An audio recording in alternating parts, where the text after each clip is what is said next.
Hello friends. हम cover कर रहे थे सेबी का फाइनेंस सिलेबस और लास्ट वीडियो में हमने रेगुलेटरी बॉडीज़ में आरबीआई कवर किया था। अब इस वीडियो में हम सेबी कवर करने वाले हैं। सो चलिए सबसे पहले सेबी की हिस्ट्री समझते हैं।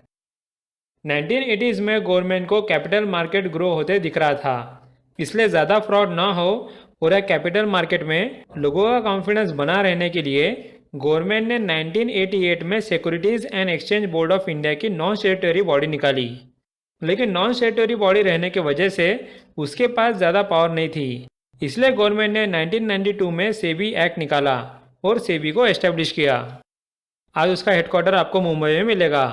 सेबी कैपिटल मार्केट को रेगुलेट करता है और उस मार्केट को प्रमोट करके डेवलप करने का काम भी सेबी करता है।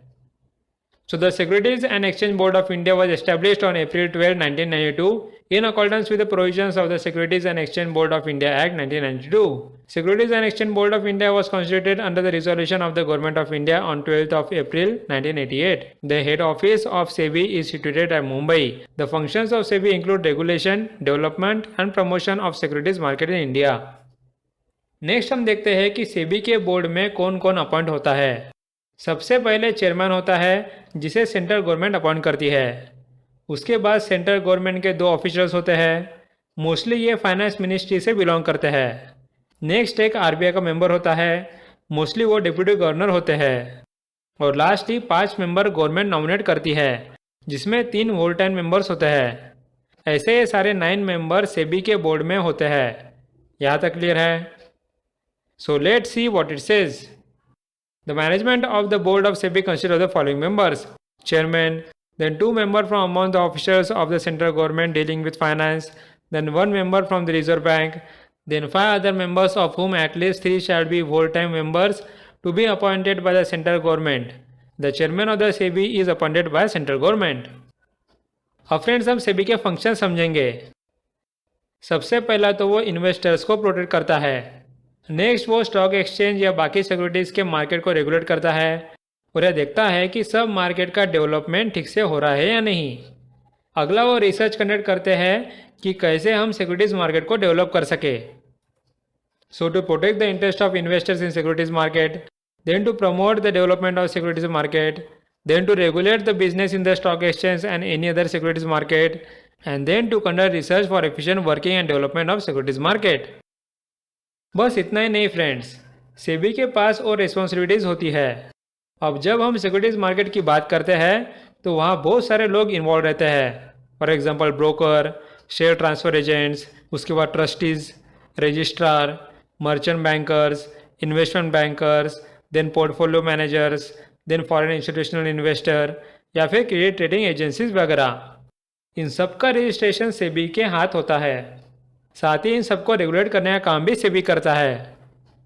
So to register and regulate the working of stock brokers, sub brokers, share transfer agents, bankers to an issue, trustees of trust deeds, registrars to an issue, merchant bankers, underwriters, then portfolio managers, then investment advisors and such other intermediaries who may be associated with securities market in any manner, and then to register and regulate the working of the repositories, participants, then custodians of securities, foreign institutional investors and credit rating agencies.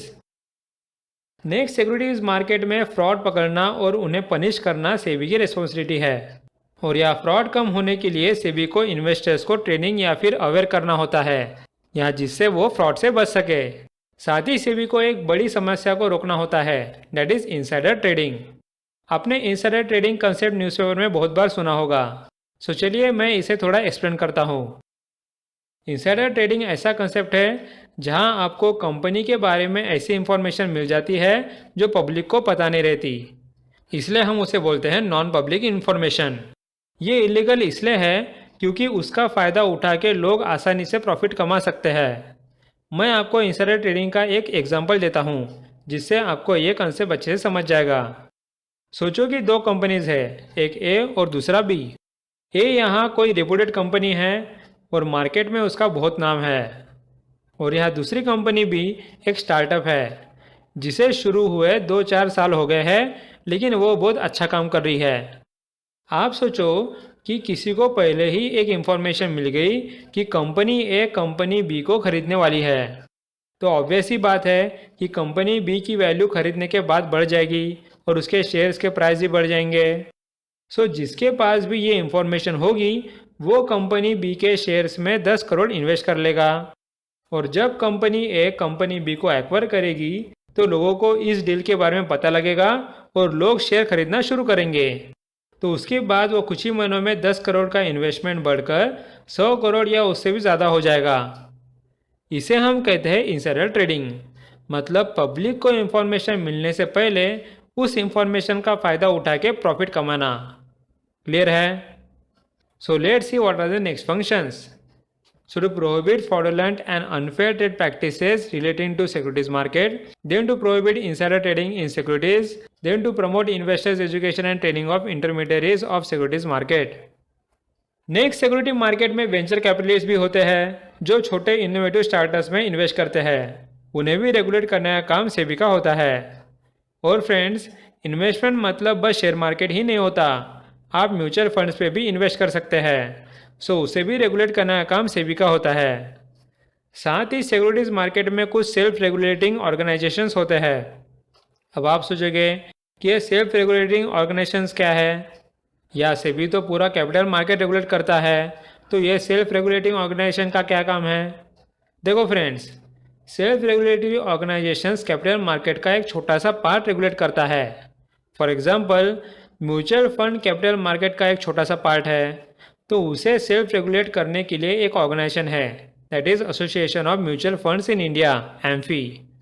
इसमें mutual fund company shareholders है। Clear हो गया? So the last function are to promote and regulate self regulatory organisations, then to regulate substantial acquisition of shares and takeover of companies, then to register and regulate the working of venture capital funds and collective investment schemes including mutual funds. Next हम securities appellate tribunal की बात करते हैं। आपको तो पता ही है कि जहां इन्वेस्टमेंट की बात आती है वहां फ्रॉड या डिस्प्यूट होते रहते हैं। सो जब फ्रॉड्स होते हैं या किसी को कुछ प्रॉब्लम होती है तो वो सेबी के पास कंप्लेंट करते हैं और सेबी उस पर डिसीजन लेती है कि उस कंप्लेंट का क्या करना है। अगर कंप्लेंट करने वाले को वो डिसीजन अच्छा नहीं लगा फिर वो सिक्योरिटीज अपीलेट ट्रिब्यूनल में अपील करता है। साथ ही ऐसा भी बहुत बार देखा गया है कि सेबी स्टॉक ब्रोकर कंपनीज या क्रेडिट रेटिंग कंपनीज को फाइन लगाती है। सो अगर वो कंपनीज को ऐसा लगता है कि ये फाइन गलत बात है तो वो भी सिक्योरिटीज अपीलेट ट्रिब्यूनल में अपील कर सकते हैं। सो सेबी एक्ट के सेक्शन 15K में सिक्योरिटीज अपीलेट ट्रिब्यूनल का प्रोविजन है जो कैपिटल मार्केट के कोर्ट का काम करता है। सो इस ट्रिब्यूनल के पास अथॉरिटी या पावर होती है कि वो किसी को भी पनिश करे या फिर उन्हें justice they. So let's see what it says. So Securities Appellate Tribunal is a statutory body established under the provision of the Section 15K of the Securities and Exchange Board of India Act 1992. The purpose of the SAT is to hear and dispose of the appeals against the orders passed by the Securities and Exchange Board of India or by an adjudicating officer under the Act, and then exercise jurisdiction, powers and authority conferred on the tribunal by or under this Act or any other law for the time being in force. Next SEBI में एक concept आता है investor education and protection fund. ये concept समझते हैं। देखो, जब भी लोग शेयर्स में इन्वेस्ट करते हैं तो उन्हें डिविडेंड मिलता है, या फिर म्यूचुअल फंड्स में पैसे डिपॉजिट करते हैं फिर वो म्यूचुअल फंड डिपॉजिट आगे जाके मैच्योर होता है। लेकिन फ्रेंड्स, कभी कभी कुछ इन्वेस्टर अपना डीमैट अकाउंट क्लोज कर देते हैं, उसके वजह से उन्हें डिविडेंड मिल नहीं पाता, या फिर म्यूचुअल फंड डिपॉजिट मैच्योर होने के बाद वो वापस लेने आते नहीं या अकाउंट क्लोज कर देते हैं। ऐसे सिचुएशन में ये पैसे पड़े रहते हैं, ना वो इन्वेस्टर को मिल पाते हैं और ना वो किसी और काम आते हैं। जब भी ऐसा होता है तो 7 साल बाद उस अमाउंट को investor education and protection fund में डिपॉजिट किया जाता है। ये fund consolidated fund of India का पार्ट है। इस फंड में आने के बाद हम इस पैसे का कुछ यूज़ कर सकते हैं।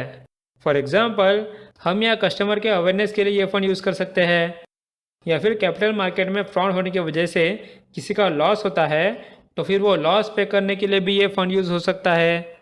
इस फंड का सही इस्तेमाल होने के लिए गवर्नमेंट ने एक अथॉरिटी भी निकाली है जिसका नाम है investor education and protection fund authority, जो कि मिनिस्ट्री ऑफ कॉर्पोरेट अफेयर्स के अंडर आती है। क्लियर हो गया आपको concept? So let's see what it says. Investor Education and Protection Fund (IEPF) has been established under the provision of the Companies Act 2013. The amounts such as dividends, application money, mature deposit, etc., which have remained unpaid or unclaimed for a period of 7 years are required to be transferred to the IEPF. The amount credited to the IEPF are maintained under the Consolidated Fund of India, which is given in Article 226 of the Constitution. The fund is utilized for promoting investor awareness and protection of investor interest. The fund is also utilized for the distribution of any disgorged amount among the eligible applicants for shareholder debentures, shareholders, debenture holders, or depositors who have suffered losses due to the wrong actions by any person in accordance with the orders made by the court. When a person or the entity in the securities markets make a profit by fraudulent means, here a disgorgement order is issued to repay those gains here to affected investors with interest. For administration of Investor Education and Protection Fund, the Government of India in 2016 established the Investor Education and Protection Fund Authority under the provisions of the Section 125 of the Companies Act 2013. The authority is under the Ministry of Corporate Affairs. So friends, इसके साथ हमारा regulator में सेबी का part cover हो गया. So thanks for watching and meet you in the next video.